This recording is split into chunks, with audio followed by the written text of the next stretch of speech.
Imagine this. You've just dragged yourself home after a brutal 14-hour day, classes, work, exhaustion clinging to your bones.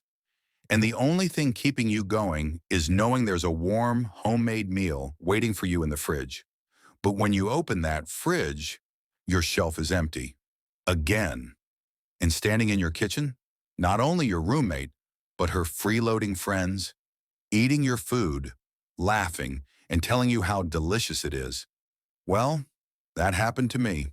And let me tell you, they would regret it in the most stomach-turning way possible.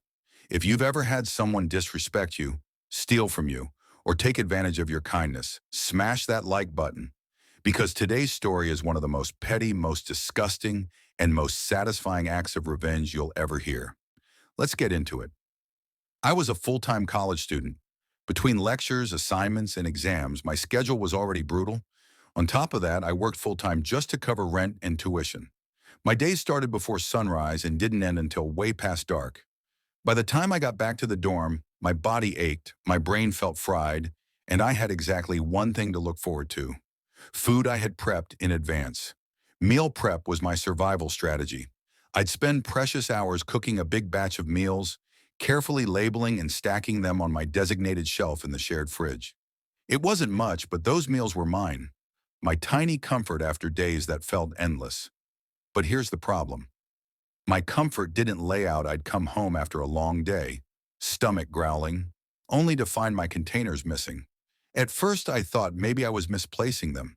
Maybe I was just too tired to remember. But nope. I'd walk into the kitchen and there they were, my roommate's friends, forks in hand, literally eating the food I had spent hours making. And the audacity, they wouldn't even hide it. They'd grin at me, mouths full, and say things like, "Wow, this is so good. You're such a good cook. Too bad you didn't make more." We could have used seconds. It was infuriating. Like a punch in the gut every single time. I tried talking to them, over and over again, calmly at first, then firmly. "Stop eating my food.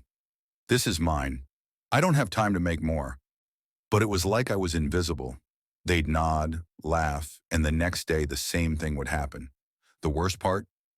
These weren't even my roommates. These were her freeloading friends, strangers who treated my fridge shelf like a free buffet.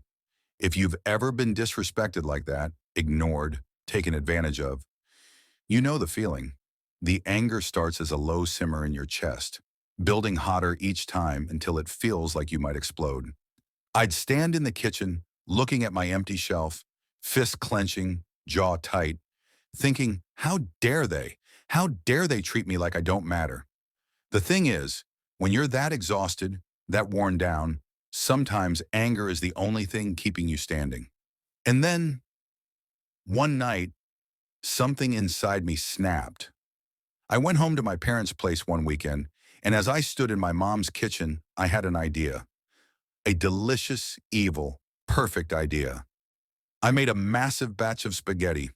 Not just any spaghetti, perfectly seasoned, rich, hearty. I knew without a doubt they wouldn't be able to resist it. I loaded it into a giant bowl, covered it, and proudly set it on my fridge shelf when I got back to the dorm. This wasn't just food anymore. This was bait.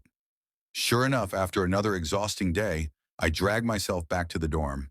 And the moment I opened the door, I knew my plan had worked. There they were. Three girls standing in the kitchen like vultures, hovering over my giant bowl of spaghetti. Forks twirling, mouths stuffed, giggling about how amazing it tasted. The bowl was nearly empty. One of them looked right at me, like she had the right, and said, "Oh my God, this is the best spaghetti I've ever had. How did you make this?" I kept my face calm, totally straight, and I said, "Oh, that. It's a common dish from back home. We make it with head cheese. That's the meat in there." They blinked at me, confused. Greater than, "Wait, what's head cheese?" I let the silence drag, then leaned in, voice low and casual. "Greater than, it's pig brains." Really good, right? Most of my meals are made from that one girl froze, fork halfway to her mouth, another's face drained of color. And the third, she dropped her fork, her eyes wide in horror. The girl who'd been raving about how good it was suddenly gagged, dropped the bowl, and bolted for the bathroom. She didn't make it in time. She puked everywhere, on the carpet, on the bathroom floor, painting the walls in a mad dash for the toilet. The other two? They ran out of the dorm, gagging, screaming, and swearing they were never coming back.